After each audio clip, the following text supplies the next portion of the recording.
Hello guys, welcome back to my channel. हमारी series चल रही थी एमपी पीवाईक्यू वाली। तो इसमें हम 14 पेपर जो है देख चुके हैं। ये 15वां पेपर है जिसे हम आगे सॉल्व करेंगे। ये वो पेपर है जिनके एग्जाम एमपीपीएससी कराता है और जिनमें 2 पेपर होते हैं, पेपर 1 और 2। पेपर 1 होता है एमपी का, तो एमपी का पोर्शन जो है हम सॉल्व कर रहे हैं। ठीक है, तो चलिए स्टार्ट करते हैं।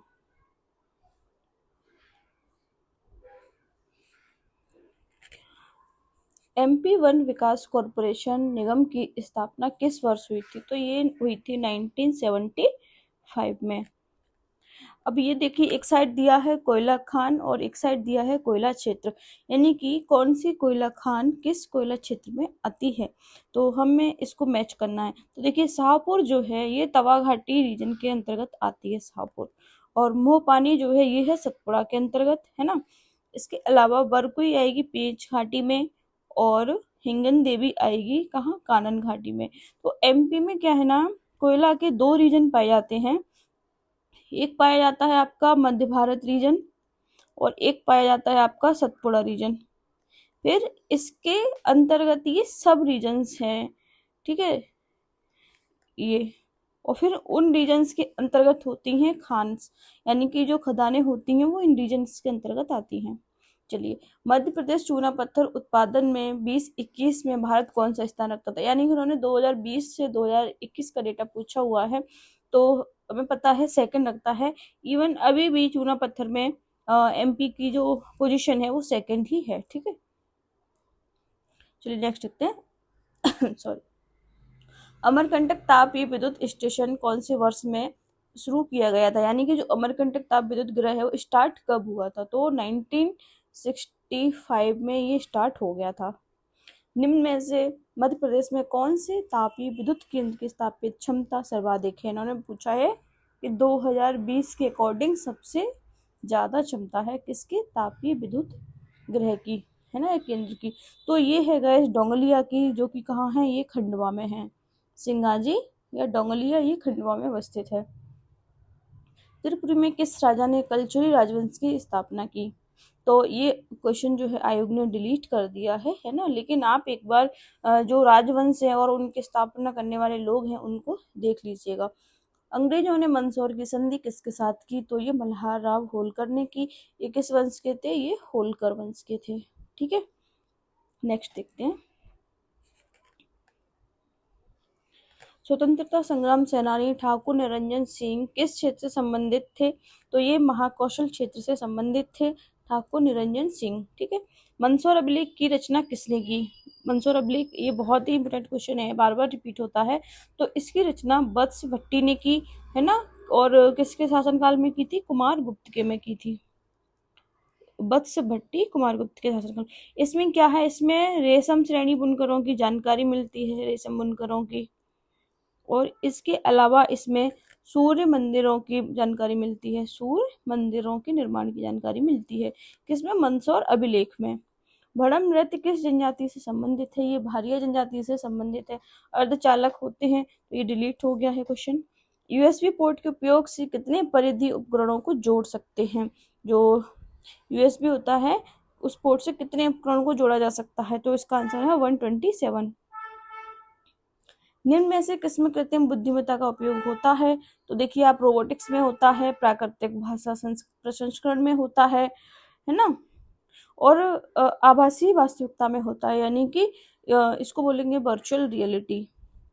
रोबोटिक्स का उपयोग निम्न में से हो सकता है, कहाँ कहाँ हो सकता है? अंतरिक्ष में ग्रहों के बारे में जानने के मिशन में, ठीक है। ह्यूमनॉइड में होता है, ड्रोन में होता है, सभी क्या होते हैं? रोबोट्स ही होते हैं, यानी कि इसमें सब में रोबोटिक्स अप्लाई होता है। इनमें से किसने शब्द कंप्यूटर वायरस को गढ़ा? यानी कि इस शब्द को किसने दिया? तो फ्रेड कोहिन है, इन्होंने कंप्यूटर वायरस शब्द को गढ़ा था। कोयला उत्पादन में मध्य प्रदेश का भारत में कौन सा स्थान है? तो थर्ड है, अभी अपडेट हुआ होगा तो आप इसको एक बार चेक कर लें। निम्न में से किस जिले में कपास का सर्वाधिक उत्पादन होता है? तो एमपी में खंडवा खरगोन ये दो गोल्डन जिले हैं। यहाँ पर क्या होता है? कपास का उत्पादन होता है। और ये देखिए, आप ये साउथ एमपी के साउथ में है, ये लगभग इस रीजन में है। तो यहाँ पे क्यों होता है? क्योंकि आपको मालूम है यहाँ क्या है, मालवा का पठार है, मालवा के पठार के साउथ में है। तो यहाँ पे कौन सी मिट्टी पाई जाती है? काली मिट्टी पाई जाती है। और काली मिट्टी को कौन सी मिट्टी भी बोलते हैं? कपासी मिट्टी भी बोलते हैं। यानी कि ये कपास के उत्पादन के लिए सबसे ज्यादा अच्छी मिट्टी होती है। तो इस रीजन में क्या है, कपास सबसे ज्यादा उगाया जाता है।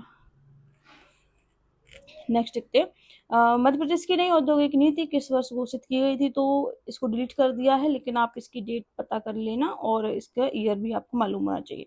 ये इंपॉर्टेंट क्वेश्चन है। वर्ष 2020-21 में मध्य प्रदेश में वानिकी क्षेत्र का सकल राज्य मूल्यवर्धन में कितना प्रतिशत था? यानी कि जो होता है ना, जीडीपी होता है, जैसे जैसे स्टेट का भी जीवी होता है, तो इसमें उन्होंने पूछा कि वन क्षेत्र का कितना प्रतिशत योगदान था, तो ये 2% था मध्य प्रदेश में। ये क्वेश्चन आपको इकोनॉमिक सर्वे में मिल जाएंगे, ठीक है। मध्य प्रदेश में 2021-22 में अग्रिम अनुमानों के आधार पर सकल राज्य मूल्यवर्धन में किस क्षेत्र का, अभी देखो ऊपर इन्होंने पूछा है ना, ये वानिकी क्षेत्र का योगदान लगभग कितना प्रतिशत था, ठीक है। और अभी ये नीचे पूछ रहे हैं कि सर्वाधिक योगदान किस क्षेत्र का था, तो ये था प्राथमिक क्षेत्र का। किसका? प्राथमिक क्षेत्र का। हीरा भूमि मेला कहाँ लगता है? तो ये ग्वालियर में लगता है। नेक्स्ट देखते हैं, व्रत संहिता की रचना किसने की? व्रत संहिता की रचना जो है वराहमिहिर ने की थी। भैरवगढ़ क्यों प्रसिद्ध है? वस्त्र उद्योग के लिए प्रसिद्ध है। आपने देखा होगा भैरवगढ़ शिल्प, छिपा शिल्प करके ये एक शिल्प होता है, ये क्लॉथ के ऊपर किया जाता है, यानी कि प्रिंट होता है, ये भैरवगढ़ प्रिंट है ना, तो ये वस्त्र उद्योग के लिए फेमस है। ओंकारेश्वर का प्राचीन नाम क्या था? ये मानधाता इनका प्राचीन नाम था ओंकारेश्वर का। लोकमत समाचार पत्र के संपादक कौन है? पंडित द्वारका प्रसाद मिश्र हैं। मध्य प्रदेश के किस प्रसिद्ध व्यक्तित्व का संबंध ग्वालियर से नहीं है? देखिए, राजा भैया पूंछ वाले का संबंध है, पंडित शंकर राव का संबंध है, तानसेन का संबंध है, उस्ताद आमिर खान का संबंध नहीं है। इनका संबंध है गाइस इंदौर से, ठीक है। नेक्स्ट देखते हैं, अटल सुरंग जो है किस राज्य में है? तो ये हिमाचल प्रदेश में है। 18वें G20 शिखर सम्मेलन का मेजबान देश कौन है? तो ये भारत है, बहुत इंपोर्टेंट था। किस हिंदी शब्द को ऑक्सफोर्ड ने लैंग्वेज में क्या है 2020 का Hindi word of the year घोषित किया है? तो आत्मनिर्भरता किया है। अंतर्राष्ट्रीय गांधी पुरस्कार प्राप्त डॉक्टर NS धर्मशक्तु यानी कि इनको अंतर्राष्ट्रीय गांधी पुरस्कार प्राप्त है। और ये किस क्षेत्र से संबंधित है? तो ये कुष्ठ रोग उन्मूलन से संबंधित है। भारत में ई-गवर्नेंस प्रोजेक्ट के लिए क्लाउड कंप्यूटिंग की पहल है, क्या है? GI क्लाउड है। ई-गवर्नेंस प्रोजेक्ट की राज्य सरकार के साथ जोड़ी बनानी है, ठीक है। तो देखिए, ज्ञानदूत प्रोजेक्ट किसका है, हमें ये बताना चाहिए। तो सबसे इंपोर्टेंट है ज्ञानदूत है गाइस MP का ही, ठीक है। डार्क नेट किसका है? जम्मू कश्मीर का। और सारथी किसका है? राजस्थान का। और सेतु है आपका महाराष्ट्र का। तो ये याद होना चाहिए। UDP का पूरा नाम क्या है? यूजर डेटाग्राम प्रोटोकॉल है इसका पूरा नाम। किस देश का डोमेन नाम में सफिक्स नहीं होता? तो आप जानते हैं ये USA के में नहीं होता है, ठीक है। इसको हम थोड़ा फास्ट इसलिए चल रहा है क्योंकि अभी तक हम इससे पहले 14 पेपर सॉल्व कर चुके हैं, तो ये सारे क्वेश्चन इसमें से कुछ 5-10 को छोड़कर ही बाकी सभी रिपीटेड हैं, तो उनमें ज़्यादा टाइम वेस्ट नहीं करेंगे, ठीक है। उसके लिए आप पिछले लेक्चर्स देख लीजिएगा। डिजिटल हस्ताक्षर की कानूनी मान्यता को IT एक्ट के किस अनुभाग में परिभाषित किया है? तो ये डिलीट किया गया क्वेश्चन है, तो लेकिन हमें IT एक्ट के बारे में पता होना चाहिए कि किस में डिजिटल हस्ताक्षर को मान्यता है। राज्य विधानमंडल हेतु एक विधेयक धन विधेयक है या नहीं, इसका अंतिम रूप से निर्णय किसके द्वारा किया जाता है? तो इसका किसके द्वारा किया जाता है? अध्यक्ष, विधानसभा अध्यक्ष के द्वारा, राज्य विधानसभा अध्यक्ष। यही प्रोसेस यदि संसद में हो, ठीक है, कि कोई विधेयक धन विधेयक है या नहीं, तो कौन करेगा उसको? लोकसभा का अध्यक्ष करेगा, लोकसभा स्पीकर। मध्य प्रदेश के कौन से राज्यपाल लोकसभा के अध्यक्ष भी रहे हैं? यानी कि मध्य प्रदेश के जो राज्यपाल हैं वो लोकसभा के अध्यक्ष भी रहे हैं। कौन है ये? बलराम जाखड़ हैं, श्री बलराम जाखड़। 73वां संविधान संशोधन 1992 को लागू करने हेतु मध्य प्रदेश पंचायती राज अधिनियम कब पारित किया गया? यानी कि मध्य प्रदेश में ये कब किया गया था? तो ये किया गया था December 30, यानी कि 30 दिसंबर को। कब? 1993 में ये पारित किया गया था MP विधानसभा में, ओके। नेक्स्ट देखते हैं, मध्य प्रदेश में कितने नगर निगम हैं? तो पुराना डेटा है 16 है, अभी 1 हो गया है, तो कितने हो गए? 17 हो चुके हैं। मध्य प्रदेश में कितने फसली क्षेत्र हैं? तो मध्य प्रदेश में 5 फसल क्षेत्र हैं। 44वां शतरंज ओलंपियाड भारत के किस शहर में आयोजित है? तो ये चेन्नई में आयोजित होना है। पद्मश्री प्रफुल्ल कर जिनका हाल ही में निधन हुआ है किस क्षेत्र से संबंधित थे? तो ये संगीत के क्षेत्र से संबंधित थे। माउंट एवरेस्ट पर चढ़ने वाली मध्य प्रदेश की प्रथम महिला पर्वतारोही कौन है, मतलब फर्स्ट कौन है? तो वो है मेघा परमार। नेक्स्ट देखते हैं।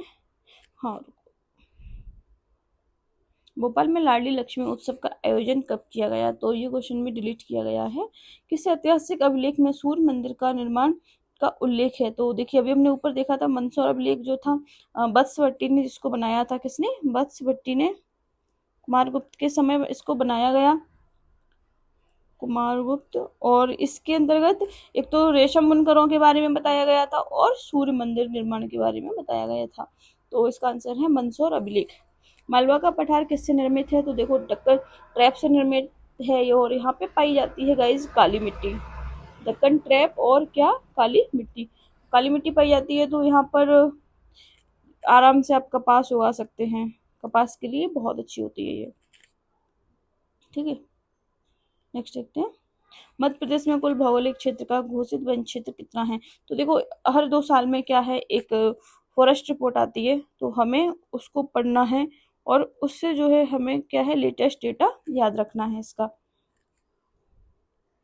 मध्य प्रदेश में दक्षिण पश्चिम मानसून की समाप्ति की तिथि है? तो ये लगभग 10 अक्टूबर तक मध्य प्रदेश से जो है मानसून चला जाता है।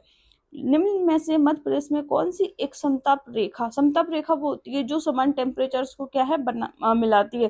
जैसे कि यहाँ पे 10 डिग्री टेम्परेचर है और 10 डिग्री टेम्परेचर थोड़ा ऊपर जाके है ना, नीचे मान के लो 12 हो गया, यहाँ 13 हो गया, फिर यहाँ 10 हो गया, तो ये रेखा क्या है, सेम टेम्परेचर जो होगा ना उनको बनाएगी, मतलब मिलाएगी सेम टेम्परेचर्स को। तो ये कह रहे हैं कि एक समताप रेखा कर्क रेखा के समांतर है, तो कर्क रेखा ऐसे है तो वो समताप रेखा भी लगभग इसके समांतर चल रही होगी। तो वो कौन सी है? 20 डिग्री समताप रेखा है, और एक है 18 डिग्री समताप रेखा। ओके, नेक्स्ट है, लास्ट है ये। तो देखिए एक साइड इन्होंने वन्यजीव अभ्यारण्य दिया हुआ है और जिला दिया हुआ है। तो नौरादेही कहाँ आता है? तो ये आता है सागर जिले में, और रातापानी है रायसेन जिले में। ठीक है, करेरा शिवपुरी में है, और बगदरा जो है कहाँ आता है? सीधी में आता है। ठीक है, तो आई होप आपको ये अच्छा लगा हो।